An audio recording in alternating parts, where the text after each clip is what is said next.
legends. There are many legends in this room. But if you're going to pick one person today who you might speak to and get to know, who might change your life, it's not me. It's our next speaker. It's our next speaker. This is a man who, if you get to know him, he might change your life. And the reason why is his job is to take technologies and amplify them for the masses. And what that involves is capital infusion and capital allocation. This is someone who I may or may not have had dealings with in my capacity at Domain, but effectively he is able to identify talent, identify companies that want that talent, that company, and make that connection. So James G is an extremely accomplished individual. He and his partners, founded Ad Astra a few years ago. It comes to the back of 10 years at Investec and the Royal Bank of Scotland. He's a bit of a brainiac, a bit of a fellow nerd, like many of us in the room. And he's joined with one of our industry's favourite people, AJ.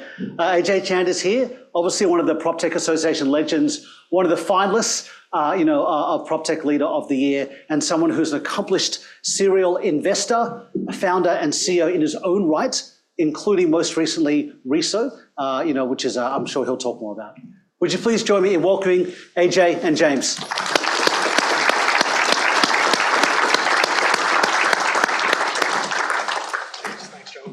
Appreciate that. Great to see you,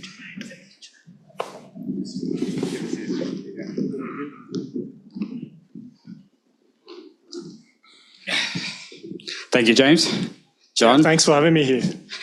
I think for many of us founders and executives, the big exit is the big dream, right? It's something all of us strive for. And I just wanted to talk to James, and James, you've got a pretty good reputation in the industry for what you do. So I'll just start with you. Just tell us a little bit about yourself and the role at Ad Astra. Yeah, cheers. Thanks, AJ. And guys, thanks for having me here. So I'm a partner at a firm called Ad Astra. We've been around for the last 5 years, but prior to that, I've had a career in investment banking. We have a bit of a specialization in property tech, property data, property services, so everything to do with buying, selling, renting, financing, selling properties. I have to admit that I probably fell into this industry by a bit of an accident, and it really started around 2015 when we advised on the sale of a little construction data business, an insurance data business to CoreLogic. That was Cordell Information, and that's kind of where my journey started. Since then, we've followed on that with a bunch of advisory work around the privatization of land registries. We've been around most of the deals around PEXA. And over the last 5 years in particular, we've sort of worked up the value chain and supply chain in PropTech. And it also coincided quite well with an environment where some of the earliest PropTech founders had matured and scaled their business to a point where they were looking at an exit. So we've had the opportunity to work with some of the larger exits in the industry, including selling inside data solutions to Domain, selling real base to Domain, selling Inspect Real Estate to Reapit, and most recently last year we had the opportunity to work with David Howe from Dynamic Methods around a potential deal that unfortunately fell through last minute. We had the opportunity to work with some of the most incredible people in the industry, one of who is David Howe, who you hear from a little bit later today, one of the most amazing human beings I've ever met across my career. And because of that, we've had probably the benefit of working on about 50 deals over the years in the PropTech space. And again, that we've been in and around a lot of deals, and had the opportunity to observe a lot of the dynamics and politics around deal. And I guess that's why I'm here today. Thanks. What is it that helps you pick the PropTechs that you represent, and how do you know they're a good fit for the portals that you sell them to? Yeah, that's a hard question to answer, AJ, and it depends on what the PropTech is looking for. If I kind of think through it, there's fundamentally 3 reasons why PropTech want to partner with a portal, and those 3 things are balance sheet, audience, or distribution. So balance sheet, if I look around the PropTech ecosystem, there are actually a very limited amount of larger strategic players who can invest and have the balance sheet to invest and acquire businesses. So you've got IE and Domain being the 2 main portals. You've got 2 large CRM trust accounting software providers in MRI and Reapit. You've got 1 large property data player in CoreLogic. You've got 1 large settlement tech player in PEXA. But outside of that, there's actually a reasonably small amount of guys that do invest and acquire. So that's a major reason. The second reason is audience. So Domain and REA have by far the largest audiences in the ecosystem. So Domain's got 6 million monthly audience. REA's got 7 million monthly audience. REA's got a little bit more than that. And then, and finally, distribution. So if you look around the ecosystem and look at the largest Salesforce and BDM teams in the industry, it's effectively REA and Domain and CoreLogic, maybe MR software as well. So proptechs will want to work with the portals for those two reasons. In terms of what type of proptechs are suitable to portals, it really is case by case. And I think fundamental to that is having a good understanding of the respective strength between RE and Domain, their business models. Both of them are very good at what they do. They're by far the largest audience generators for the industry. They're also probably better than others in particular segments of the market. So whether it's software, services, or tech. And you have to identify, their strategies, what they're prioritizing in terms of capital deployment and go to market. And if your proptech fits that profile, then it's got a much chance of success in engaging with the portals. Okay, and what are some of the misconceptions that proptech founders have when it comes to partnering with these portals? Yeah, that's a good question, AJ. I think potentially one of the biggest mistakes, quote unquote mistakes we see is there are proptech founders who are very passionate about the problem they're solving, but what they probably don't think about enough is they probably make an assumption that because of the size and the presence of RE and Domain, that RE and Domain will be the natural acquirers at exit. And that's not always the case. Now, that doesn't mean that you don't have a great business. You could be growing very strongly. You could be having amazing, metrics, significantly ahead of Rule of 40. But if your proptech doesn't fit the strategic priorities of the portal as at the time that you're going to market, it doesn't necessarily fit the profile of the type of businesses they're looking for.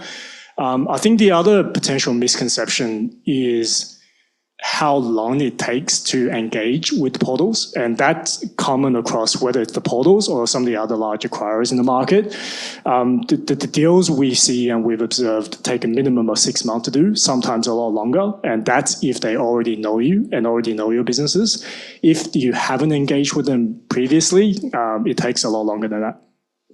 Yeah, I think you touched on time there, because I think there is no right or wrong. It could take a month, it could take 12 months to do a deal. And I think a lot of founders get caught out with this as well.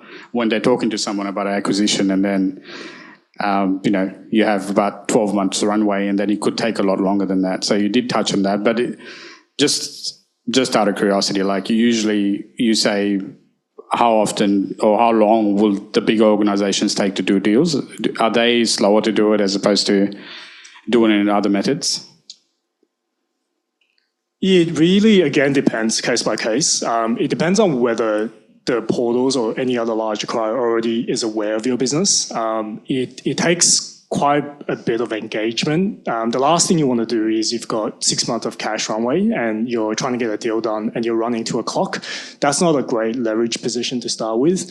What ideally we typically say to clients is that you really want to be engaging with, capital providers or strategic partners or distribution partners or the portals or CRMs, a minimum of 12 months prior to you needing to do a deal. And that requires, getting to know them, getting them to know your business, understand your business, understanding, their strategy and where your business fits into that particular strategy, getting to know the right people, whether it's from a product, tech, M&A, BDM perspective.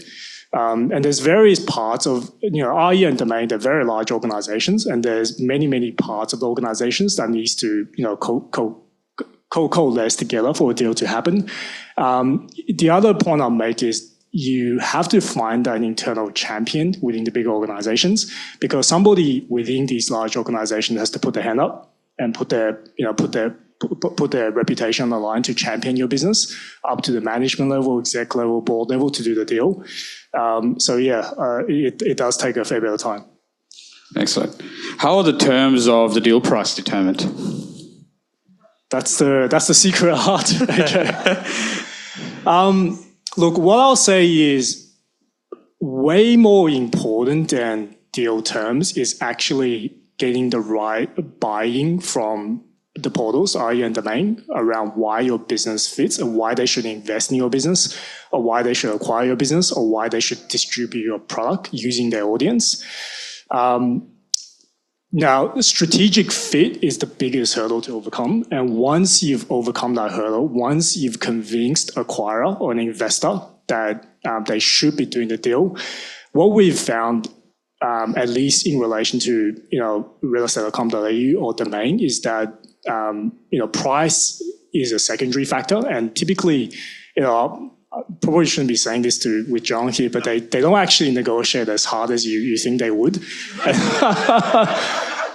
And you usually will be able to find a common ground, once you've overcome that strategic fit question. Yeah. What are the mistakes do you want proptechs to avoid? It's really, again, AJ, comes down to that, I think, strategic fit question. Now, it's easy to make the assumption that because of the presence and the level of the amount of areas that realestate.com.au domain cover, that they are a natural acquirer again. But in order to overcome that strategic fit question, you have to have a really good understanding of their strategy, their business model, what they're good at, what they're not good at, what problem they're trying to solve. There's also, extremely intense competition between the two portals. So being able to identify, what would give one portal an edge over the other portal, for example, you got to find that pressure point and really make sure you address that pressure point. That's probably the biggest one, understanding the strategy. The other thing is really timing matters as well, and understanding where the portals are at. So portals are publicly listed businesses. They've got, half yearly at a minimum reporting to the analysts. They've got limited capital resources. They've got strategic priorities, playbooks they've communicated to the market. So they have to follow not necessarily hard rules, but they've got limited resources they have to deploy. So you have to find out the why and convince the portals of the strategic fit, strategic alignment. The other point is the portals in any particular product or segment, they can only back one particular player in a segment. So trying to differentiate yourself from other players and why they should choose you as opposed to your competitors is a major point as well. And what would be your key advice to proptechs that want to go down this path? Plan early. Plan early is probably what we suggest. You have to build relationships with individuals, not just the business, but individuals and personalities. Finding that internal champion is critical. We will say that whether you're at the very earliest stages where your business is quite early, or whether you're 12 months away from exit, you want to have a proper exit plan. And I think having a plan B is also important. There are other acquirers and investors out there outside of the portals, and having a balanced plan and giving yourself enough time is probably critical. Thank you, James. That's all we have time for, but thank you so much for the insight. I appreciate it. Cheers. Thanks, everyone.